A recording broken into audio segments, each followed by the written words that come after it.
Hello दोस्तों, आज सवेरे सवेरे सरिता दी का कॉल आया था। सरिता दी काफ़ी रो रही थी। इधर सरिता दी कंटिन्यूस आकांक्षा के कांटेक्ट में थी, प्रेडिक्शन ले रही थी। आप सबको पता चल गया होगा कि उनके फादर अब इस दुनिया में नहीं रहे। सबसे पहले तो भगवान उनके आत्मा को शांति दे और सरिता दी के परिवार को इससे लड़ने की शक्ति दे।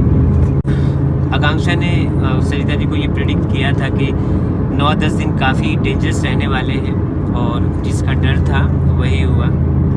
आकांक्षा बहुत ही बेचैन हो गई और कहने लगी मुझे जल्द से जल्द वहाँ पहुँचना है। हमने सारी अपॉइंटमेंट्स कैंसिल करी और 4:30 बजे करीब घर से निकल गए।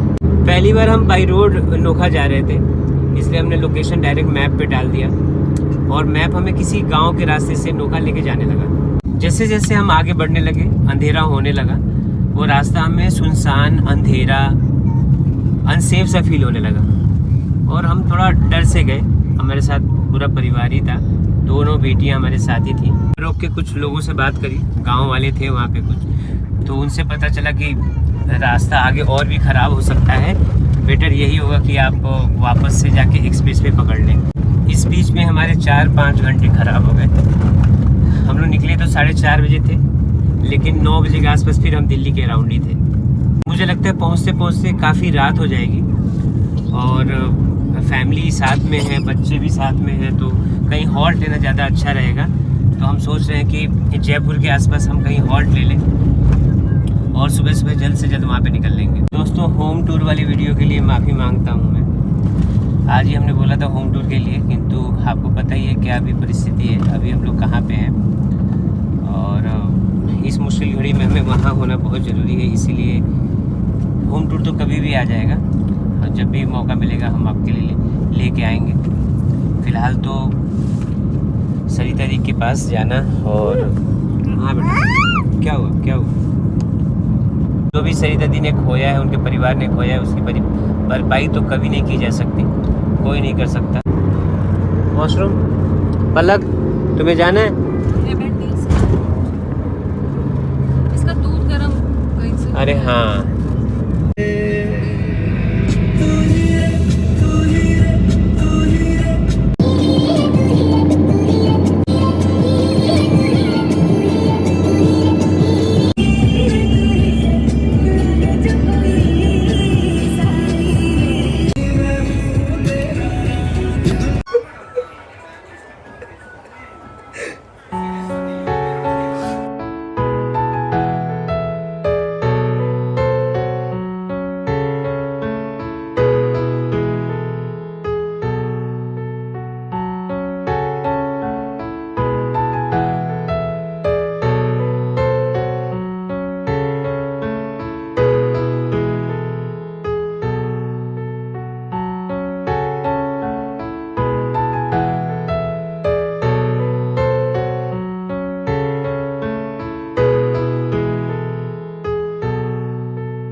सरिता और उसके परिवार की हालत इतनी ख़राब है कि हर दूसरे तीसरे लाइन में बस सब रो दे रहे हैं। जैसे ही मैंने एंटर किया, मैं सरिता के घर गई, मतलब लगा लो कि उसका ब्रेकडाउन हो गया, उनकी मम्मी का ब्रेकडाउन हो गया मुझे देखकर। वो इतना रोने लगी, सारे जने इतना रोने लगे कि मतलब उस स्थिति में ना हर एक अच्छे से अच्छा इंसान काँप उठेगा। मैंने मम्मी को गले लगाया, मैंने सरिता को गले लगाया, मैंने खुशी को गले लगाया।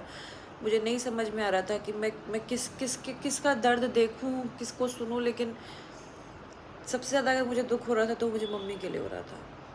मुझे बहुत दुख हो रहा था। मम्मी बहुत रो रही थी। उनका पूरा होठ ना यहाँ से सूख चुका था, पूरा यहाँ इतना एरिया पूरा अलग ही दिख रहा था। बहुत रो रही थी। जीवन साथी, कहते हैं ना जीवन साथी, जीवन का साथी। जब जीवन का साथी आपका हाथ छोड़ जाए तो आप जीवन जीने की उम्मीद छोड़ देते हो। एक बार को बाकी लोग फिर भी अपनी फैमिली में बिजी हो जाएंगे, लेकिन जो लाइफ पार्टनर होता है ना, उसके लिए बहुत टफ होता है, बहुत टफ होता है। वो माहौल देख के, मतलब कितने आप में से कोई भी लोग होगे ना, अगर ये सब चीज़ें आप देखोगे ना, तो कहीं ना कहीं आप ना अपने आप से कनेक्ट करने लग जाओगे, आप अपने पेरेंट्स से कनेक्ट करने लग जाओगे, आपको एक अलग सा डर बैठ जाएगा। मतलब मैं जब जब सुन रही थी उनके पापा के बारे में, तब तब मुझे अपने पापा की याद आ रही थी, तब तब मुझे अपने पापा की याद आ रही थी। ईजी नहीं है, बहुत डिफ़िकल्ट है। बेटियाँ बाप से बहुत कनेक्टेड होती है, बहुत ज़्यादा कनेक्टेड होती हैं। सॉरी, लेकिन हर दूसरी बात पे उनकी फैमिली के मुंह पे उनका नाम है, हर तीसरी दूसरी बात पे उनकी यादें हैं। कभी उनको अभी न्यू शर्ट दिलाई थी तो वो शर्ट निकल गई तो रोने लग गए। फ़ोटोज़ देख के, वीडियोज़ देख के, शायद उनके जाने से पहले की भी कुछ वीडियोज़ है जिसमें वो बिल्कुल ठीक थे, क्योंकि जहाँ तक मेरे को नॉलेज में है कि उनकी रिपोर्ट्स बिल्कुल नॉर्मल थी। बट कहीं ना कहीं कुछ चीज़ें मेडिकल लाइन से भी हटके होती हैं। तभी जब मैंने एक्चुअल में जब उनकी प्रेडिक्शन ली थी तो मुझे वो साइन आ चुका था कि डेंजर है, और मैंने सरिता को बताया भी था कि सरिता कुछ टाइम उनका अच्छा नहीं है, अगर उन्होंने ये 9 दिन निकाल लिए तो अच्छी बात है, पर वो 9 दिन नहीं निकाल पाए। तो कुछ चीज़ें मेडिकल चीज़ों से हटके भी होती हैं। हर इंसान जो है या तो उनकी फ़ोटो देख रहा है अभी इस समय, या उनकी बातें हैं। और जितना मैं जान पाई हूँ सरिता के फादर को, वो ज़िंदगी जीने वाले इंसान थे। मतलब होता है ना कि आज है अभी जी लो, जैसे मैं जिस प्रिंसिपल को फॉलो करती हूँ वो वैसे थे। वो जिंदा दिल इंसान थे कि हर चीज़ को जीना है, खुशी खुशी जीना है। तो सारी बातें सब जिस तरीके से वो गए हैं, कैसे एक्सपायर हुए हैं, सब मुझे बताया। उसकी डिटेल्स में तो मैं नहीं जाऊंगी, लेकिन जिस भी तरीके से वो गए हैं वो अनएक्सपेक्टेड था। वो नहीं पता था कि ये चीज़ें हो जाएंगी, इतनी जल्दी हो जाएंगी, बिकॉज़ ये लोग निश्चित हो गए थे कहीं ना कहीं। जब आपके मेडिकल रिपोर्ट्स नॉर्मल आते हैं तो लोग निश्चित हो जाते हैं। और जहाँ तक एक्चुअल में मैं देख पा रही हूँ तो सरिता के लाइफ में पिछले कुछ महीनों से बहुत ज़्यादा स्ट्रगल्स आए हैं, बहुत स्ट्रगल्स आए हैं। आफ्टर प्रेगनेंसी, पोस्ट प्रेगनेंसी तो हम कहते हैं हमें टेंशन नहीं लेनी है, हमें खुश रहना है, हमें वो टाइम अच्छा बिताना है। लेकिन सरिता का अगर आप लोग गौर करो, पोस्ट प्रेगनेंसी टाइम बहुत ख़राब गया है। इसलिए मैं उतना उसकी, मेरी दोस्ती कह लो या कुछ भी कह लो, मैं उतना शो ऑफ नहीं करती हूँ। ना ही मेरे उसके इतने व्लॉग्स आपको साथ में मिलेंगे, ना ही उतना रील्स, क्योंकि हम डर गए हैं कि हमें नहीं दिखाना है। जो है, जैसा रिश्ता है हमें पता है आपस में है, लेकिन जब भी उसको मुसीबत आएगी तो मैं वहाँ पे होंगी। और मुझे पता है जब भी मुझे कभी कोई तकलीफ़ होगी तो वो वहाँ पे होगी। इतना ही चाहिए मुझे, हमें नहीं दिखाना, कुछ भी नहीं दिखाना। बहुत एक सरिता के मन में तो बहुत डर बैठ गया है। वो कहती है नहीं आकांक्षा, कुछ नहीं दिखाना हमें। तो इसलिए आप लोगों को भी ये बोलूँगी कि बस उसके लिए खूब सारी दुआएं करो, खूब सारा उसको प्यार दो, खूब सारा प्यार दो। आप लोग जितना प्यार दोगे उतना उसके लिए लाइफ आसान होगी।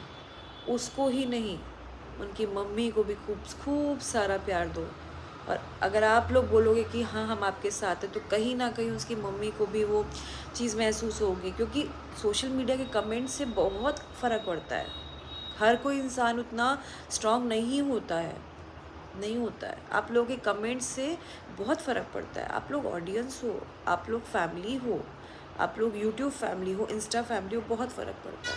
I am so sorry, I am really sorry. मैं ऐसे नहीं इमोशनल होती हूँ, बट मैं बहुत कुछ चीज़ें इमेजिन कर ले रही हूँ। तो आप लोगों को भी बोलूँगी, आपकी फैमिली में भी अगर ऐसा कुछ भी है, साथ रहो, माँ बाप को मानो, माँ बाप को बहुत प्यार दो, साथ में रहो, टाइम स्पेंड करो, वीकेंड पे जाओ, है ना।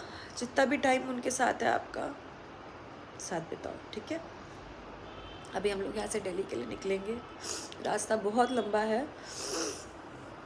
देखते हैं। और I am really sorry, appointments आप लोगों की मैं नहीं ले पाई यहाँ से, आई एम रियली सॉरी, क्योंकि अभी हम लोग का आधा टाइम ट्रैवल में चला गया है, आधा टाइम यहाँ पे हम लोग थे, अभी फिर से आधा टाइम हमारा ट्रैवल में चला जाएगा। रिज्यूम होंगी सारी अपॉइंटमेंट्स कल से, तो आप लोगों के कॉन्टीन्यूस कॉल्स आ रहे हैं उस नंबर पे, मेरे पास मैसेज पहुंचा है, तो मैंने सोचा मैं आपको बता दूं। अपॉइंटमेंट्स रिज्यूम होंगी कल से, जिनको भी अपॉइंटमेंट्स चाहिए एस्ट्रोलॉजिकल पॉइंट ऑफ व्यू से, कुंडली दिखवानी है, जो भी है वो आप कल से आप मैसेज करना, या आज मैसेज करोगे तो आपको कल की अपॉइंटमेंट मिल जाएगी। मेरे ख्याल से शायद कल के स्लॉट्स बुकड है, कल की तो परसों की मिल जाएगी, ठीक है। तो बस अब आप यहाँ से निकलते हैं। थोड़ा सा कृषा भी एक्चुअली ट्रैवल में थोड़ा, वो भी थोड़ा चिड़चिड़ी हो गई है।